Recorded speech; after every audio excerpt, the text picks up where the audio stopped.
I waited for them to leave, changed every lock, and installed security cameras. If you're watching this, subscribe and let me know where you're watching from. Now let me tell you how I ended up hiding behind my own front door, watching my daughter-in-law give unauthorized house tours like she owned the place. Because trust me, nobody ever saw this coming. 3 months earlier, my life was nothing like this. I was Linda Harris, 63 years old, newly widowed, and foolish enough to believe my son Daniel and his wife Emily actually cared about me. If you're watching this, subscribe and let me know where you're watching from. This story gets much more intense, and I'd love to hear your thoughts in the comments below. After Robert's funeral, their kindness had seemed genuine. They visited often, called every other day, and treated me like I was fragile, too weak to be left alone. "Mom, you need something fresh in your life, something that will make you smile again," Daniel told me once, squeezing my hand as though I might break apart. Emily leaned forward with a sympathetic smile and added, "We just want you to feel happy again." I believed them. I thought their concern came from love. What I didn't see at the time was the hunger behind their eyes whenever I mentioned money, especially when I slipped and spoke about Robert's life insurance. I can still remember the way their faces lit up, like children on Christmas morning. Emily was the first to speak. "You should think about investing it wisely. Real estate is safe, and it would give you something meaningful to do." Daniel nodded right away, "Something that gives you stability and purpose." Their words felt comforting then, but now I know they were carefully chosen. So when I came across the listing for the big Victorian on Elm Street, I felt an immediate pull. The wraparound porch, the tall windows, 6 bedrooms, 3.5 baths. It wasn't just a house. It was the kind of place that could hold laughter again, the kind of place I imagined Daniel bringing his children to visit, Emily cooking in the large kitchen while I spoiled my grandchildren. It was expensive, yes, but Robert had left me enough to cover it. And in that moment, I wanted to believe that spending it this way would make everyone happy. Yet something in my gut told me to stay quiet. Maybe it was all the times I noticed Emily's sharp look whenever I bought myself something small, as though even a new dress was an offense. Maybe it was just instinct. Whatever it was, I bought the house under a trust, making sure no one knew. I even hired a property management company so all the paperwork and contractors would go through them instead of me. For 6 weeks, workers came and went, sanding, painting, renovating, while I imagined Daniel's face when I finally revealed everything. I pictured it vividly. Me handing him the keys, Emily crying with joy, my grandchildren running up the stairs to choose bedrooms. A family finally reunited in a home big enough for us all. That was the dream I clung to. But reality had a different plan. The day I intended to surprise them, I arrived early to walk through the house alone. Everything gleamed, fresh paint, polished hardwood, a chandelier sparkling above the staircase. My heart raced with excitement as I called Daniel. "Can you and Emily meet me for lunch? I have something wonderful to show you both." He hesitated, then replied in that careful tone he always used when he thought I might not approve. "Actually, Mom, Emily and I are out looking at houses today. We might have found something that's perfect for us." "Perfect?" I asked, my pulse quickening. "Well," Daniel said, lowering his voice slightly, "we're planning for the future. Emily's parents are struggling. Her mom's arthritis is worse, and her dad needs someone to help with medications. We think it's time to prepare for family expansion." My heart skipped. "Are you having another baby?" Daniel chuckled awkwardly. "Not exactly. We're thinking about Emily's parents moving in with us. We need something larger, somewhere comfortable." I smiled, thinking how perfect the timing was. "That's wonderful, sweetheart. Where are you looking?" He paused, almost dramatically. "There's this gorgeous Victorian on Elm Street. 6 bedrooms, beautiful kitchen, big enough for everyone. The only problem is it's completely out of our price range." I froze. Elm Street. They were looking at my house. I swallowed the shock and forced my voice steady. "Unless, Daniel, what if I helped with the down payment? Consider it an early inheritance." The excitement in his voice came instantly. "Mom, are you serious? That would mean everything to us. It's a lot of money though." "I'm sure," I said quickly. "Text me the address. I'll meet you there in an hour." When I hung up, I sat alone in the gleaming kitchen, staring at my phone. My original plan had been to hand them the keys, a gift wrapped in secrecy and love. But now, maybe this was better. They'd think they'd chosen the house themselves. I'd simply step in to make it possible. They'd feel like partners instead of dependents. At least, that's what I told myself. But when I arrived and parked across the street, something unsettled me. Emily was already there, walking through the yard as if she were the owner. She was on the phone, gesturing at the garden, describing plans for the master suite. She moved with the confidence of someone who already belonged. Daniel joined her soon after, and together they strolled around, measuring windows, talking about where furniture would go. They weren't just admiring. They were planning. I stayed in my car, watching, a cold feeling spreading in my chest. This wasn't how it was supposed to be. They were supposed to be grateful, surprised, touched by my gesture. Instead, it felt like they had already taken possession of something that was mine. When they finally waved me over, I put on a smile, hiding my unease. Emily clasped my arm and led me inside like a realtor. "Look at this kitchen, Linda," she said, her eyes bright with excitement. She ran her fingers over the marble counters I had chosen myself. "I can already imagine hosting dinner parties here." She walked me upstairs into the master bedroom, the one I had designed as my personal sanctuary. "This will be perfect for Daniel and me. You can have the room near the guest bathroom. Small, but it should be enough for you." Her words cut through me like glass. My room in my own house would be small but enough. Daniel smiled, agreeing eagerly. "The whole layout is just perfect. Mom, you'll love this neighborhood. It's peaceful, good neighbors, you can take walks to the park." I nodded, forcing a smile, but inside my thoughts twisted into knots. They weren't imagining me as an equal. They were planning to tuck me away like an old piece of furniture, grateful for whatever corner they allowed me to have. And in that moment, I realized I hadn't just bought a house. I had walked into a storm I hadn't yet seen the full force of.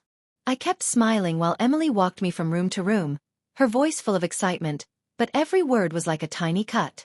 The chandelier I had chosen sparkled above us, the hardwood floors gleamed from weeks of work, and yet I felt like a stranger being shown around a home that already belonged to someone else.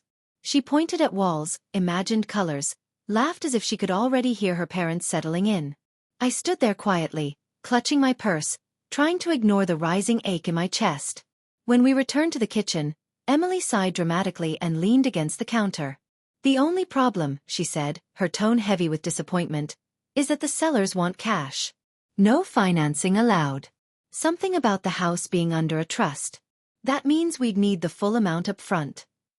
She looked at Daniel, who sighed as if the universe had dealt them an unfair hand. Daniel ran a hand through his hair. "Even with Mom helping us, it would wipe everything out. It's just out of reach." I looked at the two of them standing there, shoulders slumped, faces fallen like children denied a toy. For a moment, I wanted to step in, to pull the papers from my bag, to tell them the truth, that the house was already ours, that their dreams were safe. But then Emily's voice came again, soft and persuasive.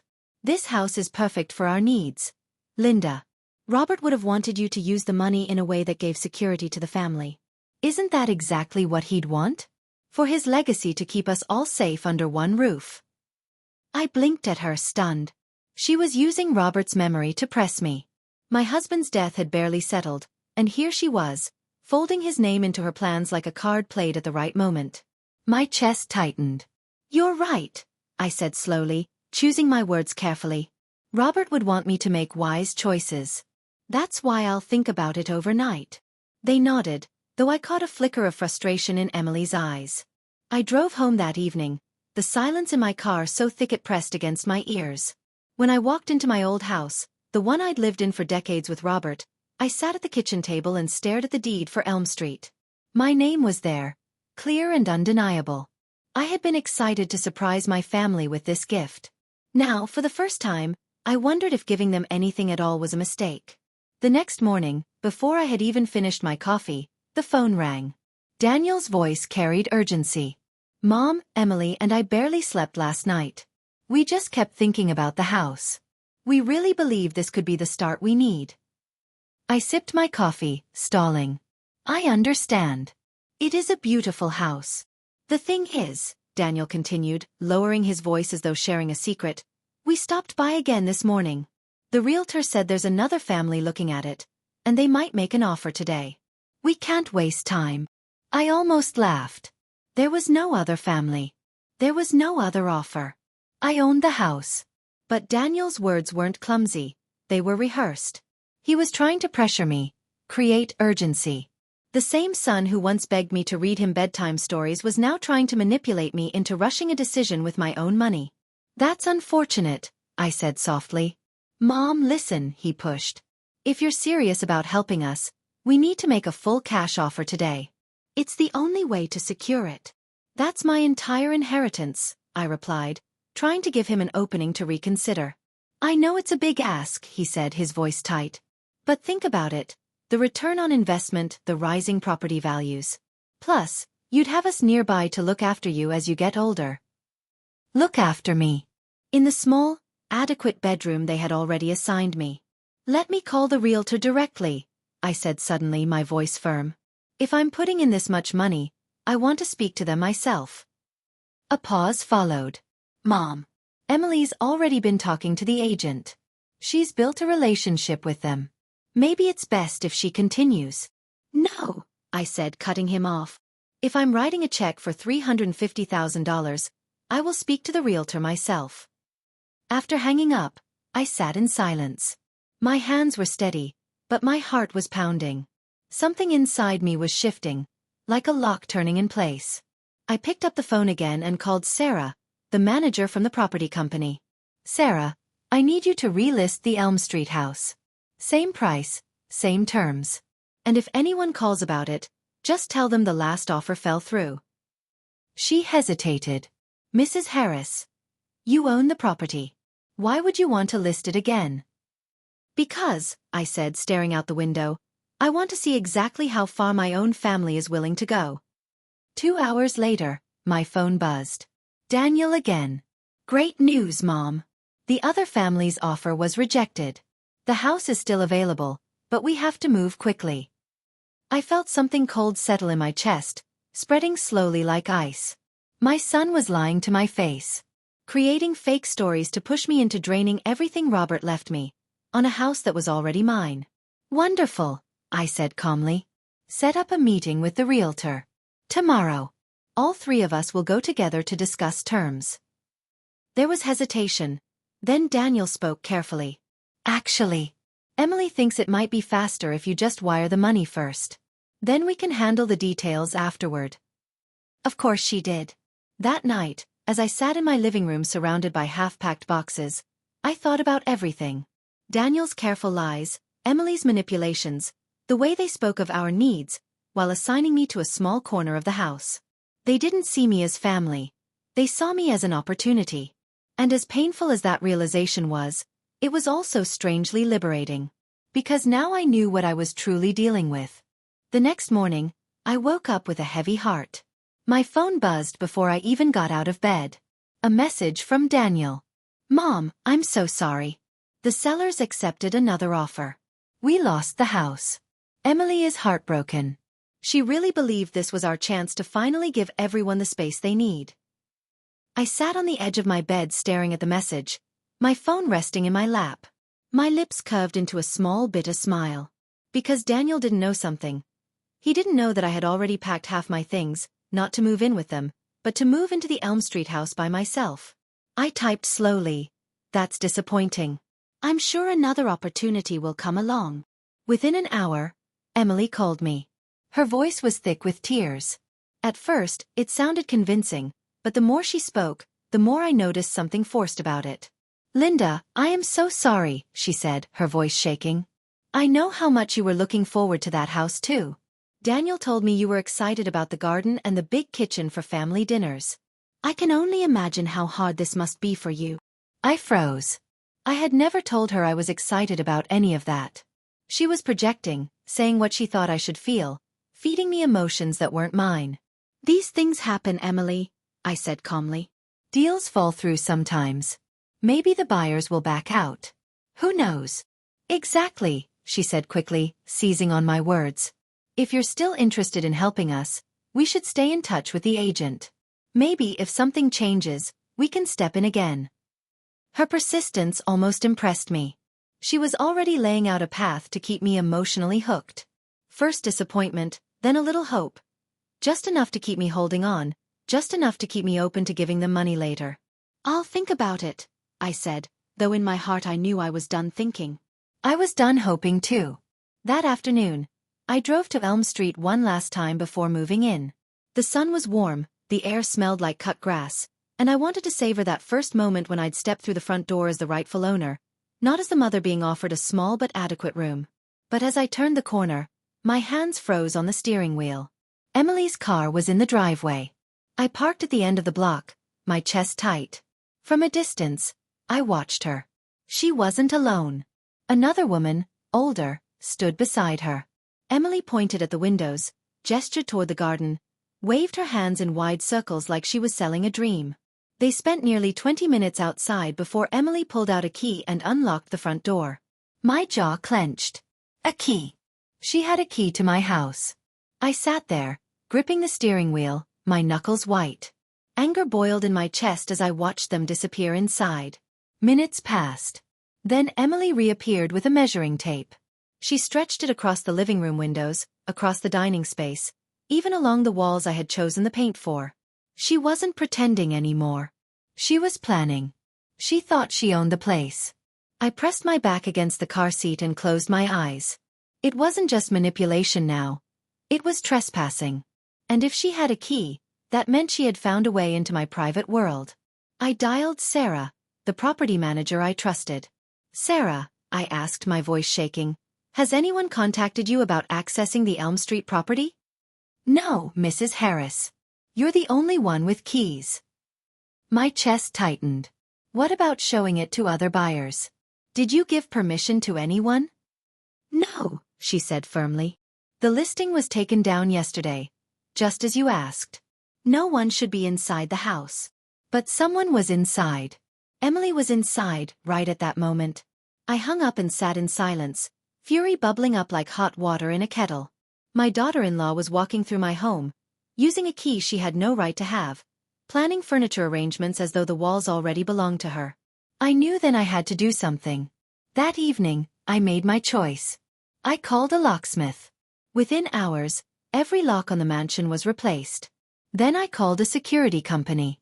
"I want cameras at every entrance, inside and out," I told them. The cost didn't matter anymore. What mattered was proof. What mattered was protection. The work took hours, but when it was finished, I sat in the empty living room with a cup of coffee in silence. For the first time in weeks, I felt safe. The next morning, the cameras caught exactly what I expected. I watched on my phone screen as Emily walked up the porch, pulled out her key, and tried to unlock the door. Her face twisted in confusion when it didn't work. She tried again, harder this time, rattling the knob.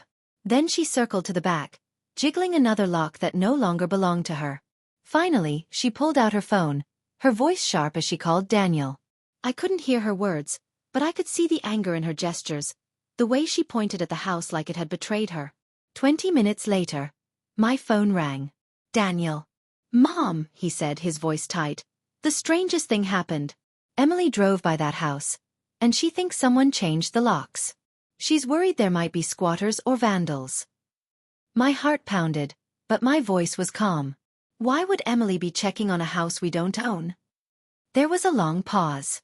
Too long. Finally, Daniel spoke again, but his words were clumsy, rushed. "She thought she saw broken windows from the street. She was just trying to be a good neighbor."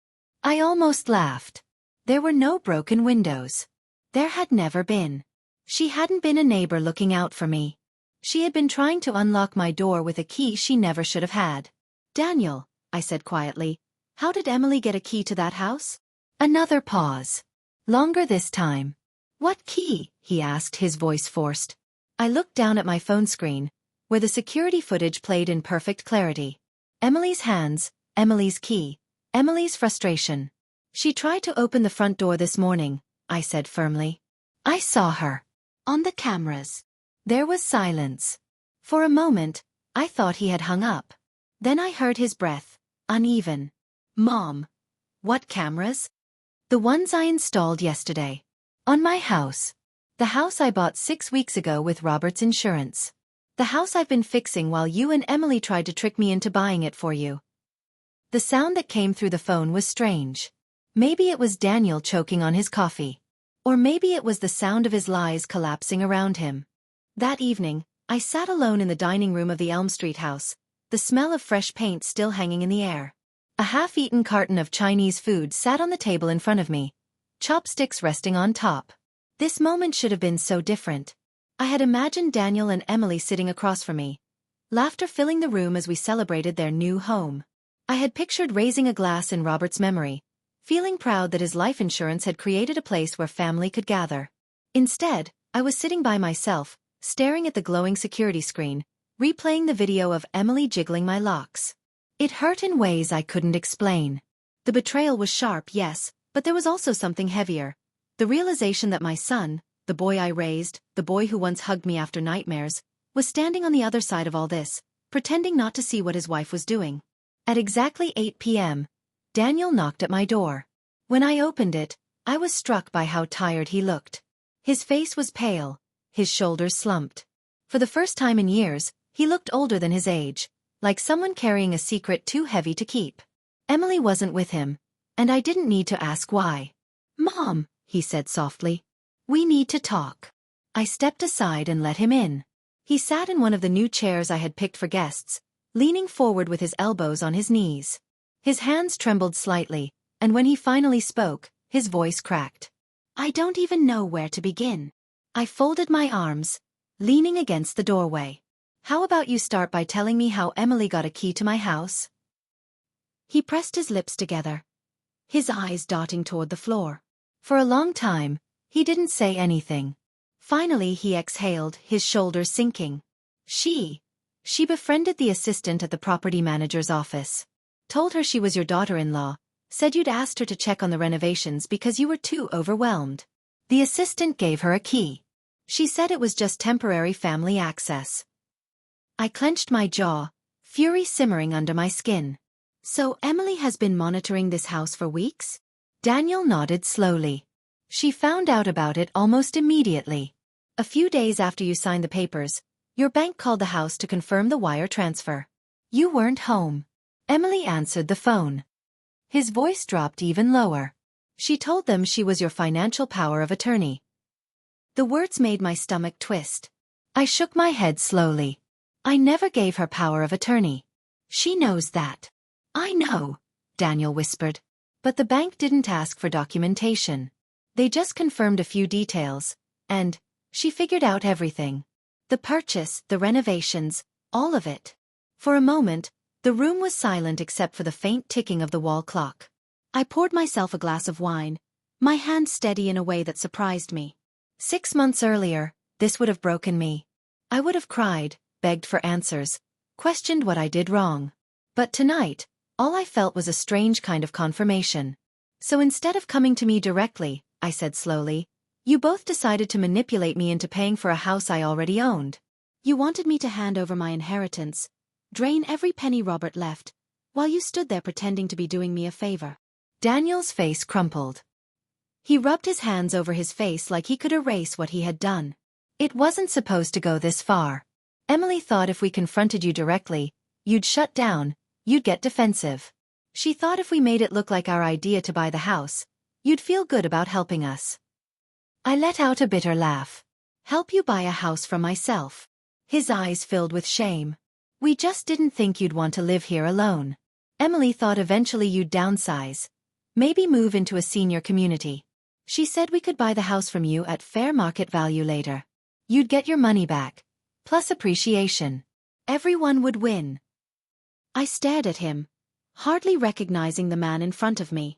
This wasn't the boy who used to run into my arms after school, who once cried when he broke my favorite vase because he didn't want to hurt me. This was someone else, someone shaped by Emily's influence, maybe, but still someone who made a choice. "Daniel," I said quietly, "do you hear yourself? You're describing fraud. You're describing a plan to trick your own mother." He dropped his head into his hands, his voice muffled. I know it's wrong. Emily she got excited. She started planning, making lists, picturing how perfect everything would be. She said if she showed you how much it meant to us, you'd give in. I pulled my phone from my pocket, scrolling until I reached the footage from that morning. I pressed play and turned the screen toward him. There was Emily trying her key, walking around the house, peering in windows, calling him in frustration. His face went pale. "This was never the plan either, was it?" I asked coldly. He didn't answer. For a long time, neither of us spoke. The house around us was quiet, but it felt like every wall was listening, every new floorboard holding on to our words. Finally, I set my phone down on the table. "You need to tell your wife something, Daniel," I said firmly. "Trespassing is a crime. Pretending to be someone's legal representative is a crime. If she thinks she can play these games in my home, she's going to find out very quickly that I can play harder." Daniel swallowed hard, his eyes glistening. He opened his mouth to speak, but no words came. He just nodded weakly, as though the truth had finally caught up to him and there was no running anymore. And as I watched my son sit there, broken between loyalty to his wife and shame for betraying me, I realized something painful. No matter how this ended, nothing would ever be the same again. The next morning, my phone rang before the sun had fully risen. The screen lit up with Emily's name. For a moment, I thought about ignoring it, but some part of me wanted to hear what she would say now that the mask had slipped. When I answered, her voice had none of the sweetness she usually painted on for me. It was sharp, brittle, almost cold. "Linda," she said, her tone clipped, "Daniel told me about your little revelation. I think there's been a misunderstanding." I leaned back in my chair, coffee mug warm in my hands. "Oh, I understand perfectly," I said. "You've been planning to trick me out of my own house." "That's a very harsh way to put it," she replied quickly. "We were trying to find a solution that worked for everyone." I almost laughed. "A solution where you and Daniel get a mansion, and I get a tiny bedroom and the privilege of funding your mortgage. Tell me, Emily, in what world does that work for me?" There was a pause. When she spoke again, her voice had changed. It had dropped the act of concern and slipped into something harder, colder, as if she was done pretending. "Fine. You want the truth? You bought that house to manipulate us. You knew we were looking in that neighborhood. You knew we needed more space. You bought it just to dangle it in front of us, then snatch it away." The accusation was so ridiculous that I actually did laugh this time. "Emily, I bought that house as a gift. I was planning to surprise you, hand you the deed, and tell you it was yours." Her silence on the other end was long. Finally, she scoffed. "Right. That's why you kept it a secret for 6 weeks. Because you were planning such a generous surprise? I kept it a secret because I wanted it to be perfect. I wanted everything finished before I showed you. I had contractors working day and night. I wanted to hand you a home that was ready for your family." Another pause. Then her voice sharpened again. "Prove it." "Excuse me." "Prove you intended to give it to us. Show me papers that say you were going to transfer ownership to Daniel. Otherwise, this story doesn't make sense." I sat in silence, realizing something important. Emily had never, not once, believed I might be capable of generosity. In her mind, every kindness was a transaction, every gift had a hidden motive. She couldn't imagine that I might spend my money to make someone else happy. "I don't need to prove anything to you, Emily," I said firmly. "But I can prove something else, that you trespassed on my property. That you pretended to be me with the bank. That you obtained a key you weren't entitled to. I have all of it documented." Her voice grew colder still. "Daniel is your son. Family has a right to share. Don't forget that." "No," I said sharply. "Family has a right to respect boundaries. And you lost that right the moment you started lying and scheming instead of being honest." The line went dead. She had hung up on me. 20 minutes later, Daniel called. His voice was tired, heavy. "Mom, Rebecca's upset. She feels like you're punishing her for caring about our family's future." I let out a bitter breath. "Your wife committed crimes, Daniel. She's not the victim here. Can't we all just sit down and talk this through?" he begged. "Find a way to make it work for everyone?" I looked around the bright, beautiful living room. Sunlight streamed through the big windows, the hardwood floors gleamed, and yet all I felt was the weight of compromise pressing on my chest. For years I had given in, bent myself to keep peace in the family. But now the thought of surrendering this house, the one thing I had chosen for myself, made me feel sick. Daniel, I said, my voice quiet but steady, I am done making things work for everyone else at my expense. There was silence on the other end. I could almost hear him struggling to find words, struggling to balance his loyalty to me against the hold Emily had on him. Over the next 2 weeks, the calls didn't stop. Daniel in the mornings, Emily in the afternoons, sometimes both together in the evenings. The pattern was predictable. First guilt, then bargaining, then anger, then more guilt. They begged, they reasoned, they even shouted. And just when I thought they had run out of tricks, Daniel played the card that nearly broke me. "Mom," he said one evening, his voice trembling, "Emily's pregnant." The air left my lungs. My grip tightened on the phone. "Pregnant?" "Yes," he said quickly. "She just found out. We weren't going to tell anyone yet, but with everything going on, I thought you should know." His words carried weight, not the joy of an announcement, but the strategy of someone laying down his last piece of ammunition. I closed my eyes. "Congratulations. I'm happy for you both. Mom, please. With a baby on the way, we need more space. Emily's already sick in the mornings. She's stressed, and I don't want it to affect the pregnancy. This house, it's perfect for raising a family." And there it was, the final push. The guilt, the pressure, wrapped in the one thing I couldn't easily say no to, a grandchild. But I stayed firm. "Daniel, there are many houses in your price range. You'll find one that suits you." "But Mom." I said no. I cut him off. When I hung up, my hands were shaking. I wanted to cry, to give in, to say yes just to stop the ache in my chest. But I didn't. Instead, I called my lawyer the next morning. After I explained everything, he was quiet for a long time. Then he said, "Mrs. Harris, based on what you've told me, your daughter-in-law may have committed fraud, identity theft, and trespassing. Do you want to press charges?" I stared at the phone in my hand, thinking of my future grandchild, innocent in all of this. "Not yet," I whispered. "But I want everything documented. Just in case." That evening, as I was making tea in the kitchen, I heard a soft knock at the door. My heart skipped. I knew it wasn't Daniel. He always called first. When I peeked through the glass panel, I froze. Emily stood there, pale and tired, her hands resting on her stomach. For the first time in weeks, she looked less like the confident planner and more like someone broken. Against my better judgment, I opened the door. "Linda," she whispered, her eyes red. "Please. Can we talk? Just the two of us. No Daniel. No lawyers. No fights." I hesitated, every nerve in me screaming not to let her in. But I stepped aside anyway. She walked in slowly, like someone approaching a cliff edge. She sat on the sofa, her back straight, her hands clenched in her lap. "I'm sorry," she said suddenly, her voice cracking. "I handled everything wrong. When I found out about the house, I panicked. Daniel and I have been struggling more than we told you. His business has been slow, I haven't worked since we got married, and we were behind on rent. I didn't know what else to do." It was the first real truth she had spoken in months. I crossed my arms, leaning against the armrest of a chair. "If you were struggling, why didn't you just ask me for help?" She looked down at her hands. "Because you've already done so much. You helped with the down payment on our current place. You paid for the car repair last year. You bought Christmas gifts for Daniel when he couldn't afford them." I felt embarrassed asking for more. I thought if I made it seem like it was your idea to help us buy the house, you wouldn't feel resentful.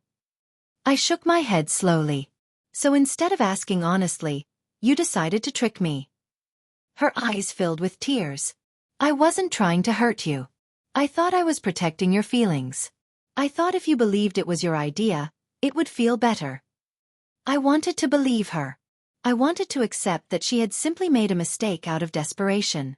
But the more I listened, the more I realized her apology was wrapped in the same condescending assumption as everything else. That I was too fragile to handle the truth, that I needed protecting from my own generosity. "Emily," I said firmly, "I've been handling my own life for 63 years. I don't need you to protect me from myself. What you did wasn't protecting, it was lying." She flinched, her eyes darting toward the window. Her voice dropped to a whisper. Daniel doesn't know everything. My stomach twisted. What doesn't he know? She hesitated, biting her lip. Her gaze swept the room. The new furniture, the photos I had hung, the life I was building without their input. Finally, she whispered. He doesn't know that I've been planning to convince you to sign the house over to us as an early inheritance. For tax purposes. A cold wave ran through me. Explain. My uncle is an accountant. He said if you transfer the house to us now instead of leaving it to Daniel in your will, it would save thousands in estate taxes. I thought, after we lived here together for a while, I could bring it up casually. Make it sound like a smart family decision. Her voice was trembling, but her eyes stayed locked on mine. And if I refused? I asked. Her lips pressed together. Then she said quietly, I would have suggested that since you're getting older, it might be safer to move assets into family names. To protect them from nursing home costs, you know. I thought if I explained it right, you'd see it as a good idea. Every word made me colder. She hadn't just wanted my money. She had researched, planned, rehearsed conversations to make me hand over everything. Emily, I said, my voice sharp now. Do you understand what you're describing? This is elder financial abuse. She froze. Her eyes widened slightly. Then she shook her head quickly. No, that's not what this is. I was just trying to help our family. No, I said firmly. You were trying to help yourself. And you were willing to use my age, my grief, and my trust to do it. Silence filled the room. Outside, I could hear children playing in the park nearby, their laughter floating through the air. Normal families. Honest families. And here I was, sitting across from the woman who had married my son, realizing she had spent months designing ways to separate me from everything Robert left behind. Finally, she whispered. What happens now? I took a deep breath, steadying my voice. Now, you and Daniel figure out your housing situation without involving me, my money, or my property. You learn to budget, get second jobs if you have to, and find a place you can actually afford. And when your baby comes, they'll grow up with parents who understand the difference between asking for help and committing fraud. Her shoulders shook as tears finally spilled down her cheeks. Please, she whispered. I know I messed up. But we could still make this work. You could live here with us. We could pay you rent. Everyone could have what they need. I stared at her for a long moment, feeling nothing but exhaustion. Emily, the fact that you think I should trust you after everything tells me you still don't understand how badly you've behaved. Her sobbing grew louder, echoing through the quiet house. But I didn't move to comfort her. I had spent too many years putting everyone else's needs before my own. This time, I stayed still. 6 months later, the Elm Street house finally felt like mine. The boxes were unpacked, the walls decorated, the garden blooming. I had hosted my first dinner party. Not for Daniel and Emily, but for my new neighbors. The couple next door brought me flowers when I moved in. The widow across the street invited me to her book club. The young family at the corner sometimes sent their kids over to help me carry groceries. These people who barely knew me had shown more kindness in a few months than my own family had managed in years. Still, the ache in my chest hadn't completely gone away. I missed Daniel. I missed the boy I used to know, the one who told me about his school projects and hugged me on Christmas morning. Our relationship was fragile now, hanging by thin threads. He called me every Sunday, conversations that were stiff but honest. He apologized often, insisted on family counseling, and promised he was trying to see things more clearly. Sometimes I believed him. Sometimes I wondered if Emily's voice still echoed louder in his head than mine ever could. As for Emily, she kept her distance. We remained polite during the monthly visits when I saw my granddaughter. Yes, she had given birth to a beautiful baby girl, my first grandchild. Holding that little one in my arms stirred feelings I hadn't expected. Love so fierce it almost hurt, but also sorrow, knowing the child's mother saw me more as an obstacle than as family. Emily was civil when I came by, but her eyes told another story. She still believed I had overreacted. She still believed I should have been grateful for her plans. But the real revelation came from my lawyer. One afternoon, he called me into his office. He had been digging quietly after I told him the full story. When I sat down across from his desk, he slid a thin folder toward me. Mrs. Harris, he said gently, I thought you should know, This isn't the first time Emily's family has done something like this. My stomach dropped. What do you mean? He opened the folder. 5 years ago, her grandmother signed over her house to Emily's parents. The circumstances were strikingly similar. There were concerns raised about property upkeep, tax benefits, and pressure to make quick decisions for the family's sake. The grandmother ended up in a state nursing home not long after. The house was sold immediately after her funeral. I sat frozen, staring at the papers. A chill crept up my spine. Emily hadn't stumbled into manipulation out of desperation.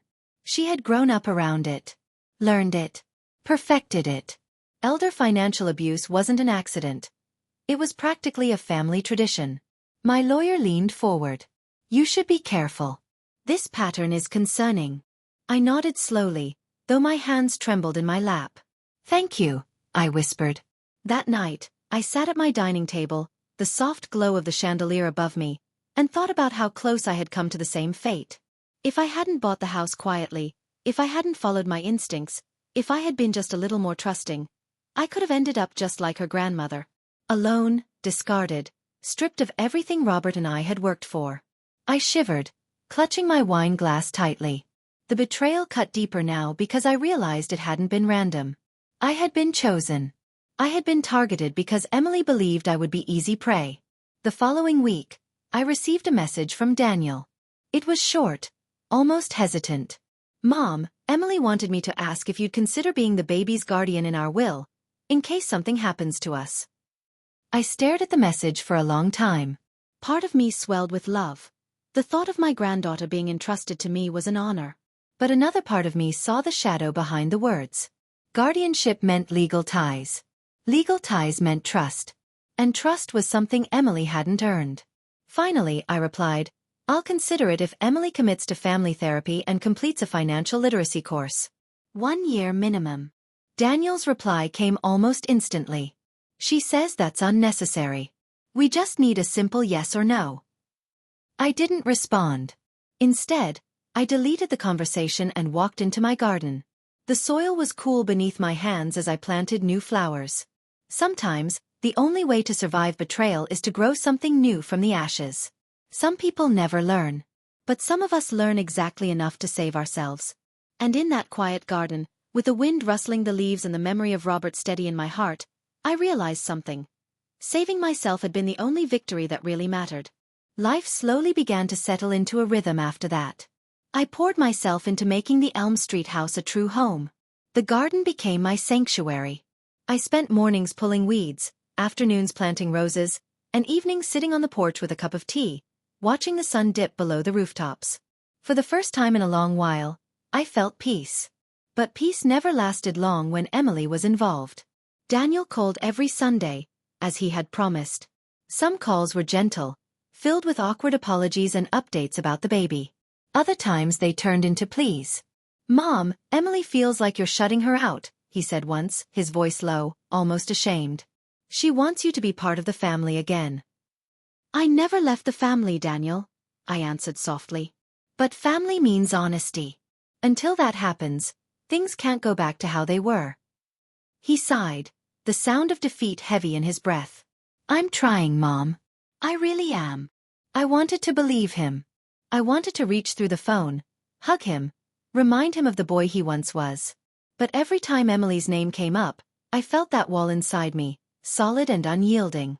Then one evening, there was another knock at my door. When I opened it, Emily stood there again, holding the baby in her arms. Her face was pale, her lips pressed into a tight line. The child, however, was beautiful. Tiny fists waving in the air, her cheeks soft as rose petals. My heart ached just looking at her. May I come in? Emily asked quietly. I hesitated, then stepped aside. She walked in slowly, lowering herself onto the couch. She placed the baby in my arms, and for a moment, the world softened. The little girl blinked up at me with wide, innocent eyes, and my chest filled with warmth. This child didn't know about lies, or schemes, or betrayal. She only knew comfort, safety, and love. But Emily's voice soon broke that fragile peace. Linda, I need to ask you something, she began, her tone rehearsed. Daniel and we're struggling. The apartment is too small, the bills keep piling up, and the stress is unbearable. We were hoping, maybe you'd reconsider. Maybe you could let us stay here for a while. Just until we get back on our feet. I looked down at the baby, her tiny hand gripping my finger. My heart screamed to say yes, but my mind remembered everything. The lies, the keys, the manipulation. I raised my eyes slowly. Emily, do you really think I can trust you after everything? Her face twisted. I've apologized. I admitted my mistakes. What more do you want from me?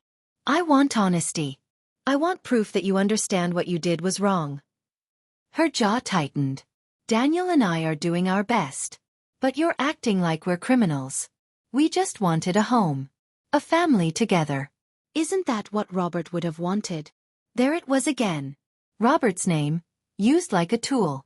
The memory of my husband turned into a bargaining chip. I held back tears, rocking the baby gently in my arms. Don't you dare use Robert's name to excuse what you did, I said firmly. He believed in honesty. He believed in hard work.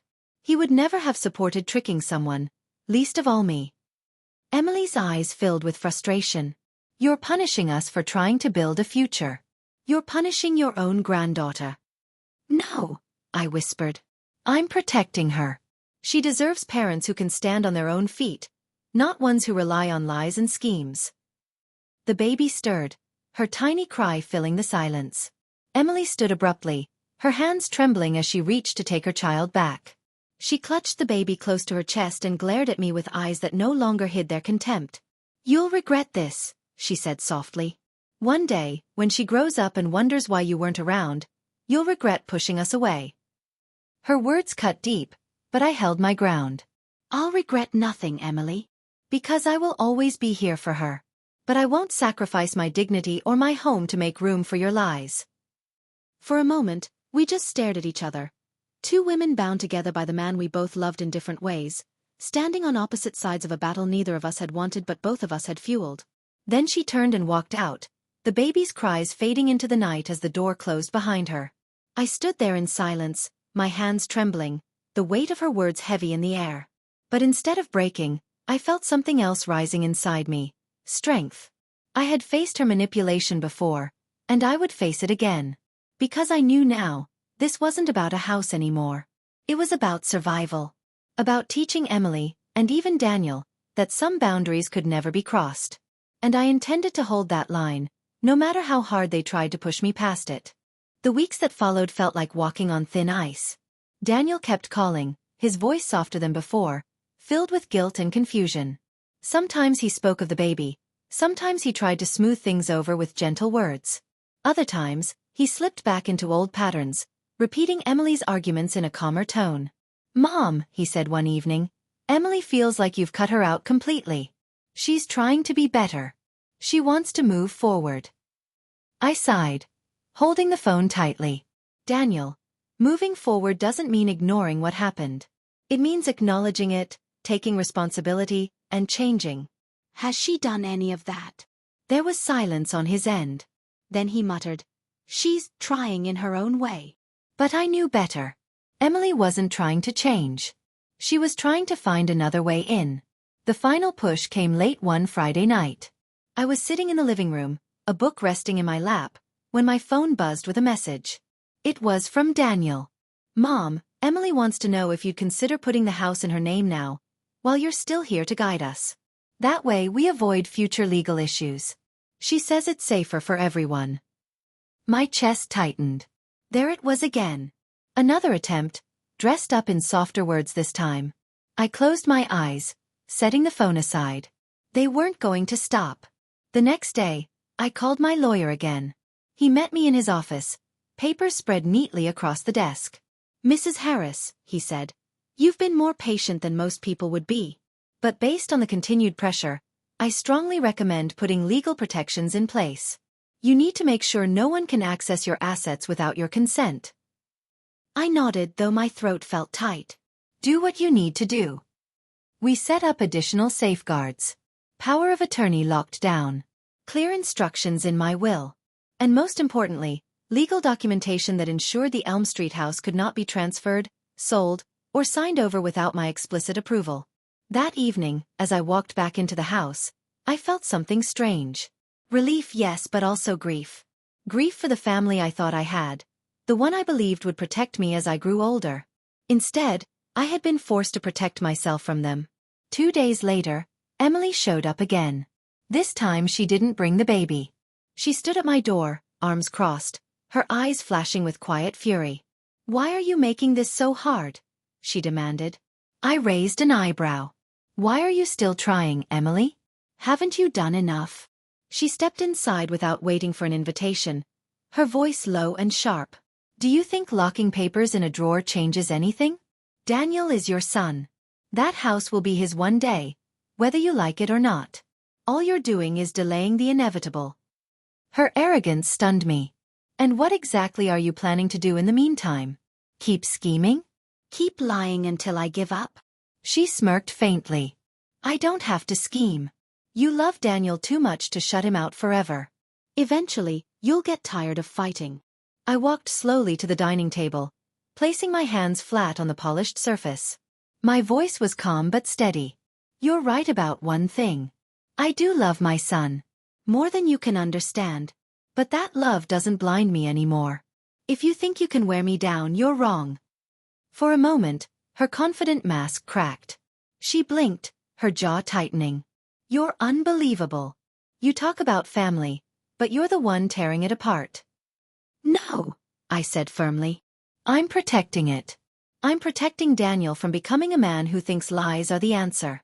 I'm protecting my granddaughter from growing up believing manipulation is normal. And I'm protecting myself from people who don't know the meaning of respect." Her eyes narrowed. "You'll regret this." "Maybe," I replied softly. "But I'd rather regret holding my ground than regret giving away everything Robert and I built." The silence stretched between us. Finally, Emily spun on her heel and stormed out, slamming the door so hard the windows rattled. I stood there for a long time, the echo of the slam lingering in the air. My hands trembled, but my heart felt steady. For the first time, I realized I wasn't afraid anymore. Because no matter how much she pushed, no matter how many games she played, I knew the truth. I had already survived the worst of their betrayal. And survival, I realized, was its own kind of victory.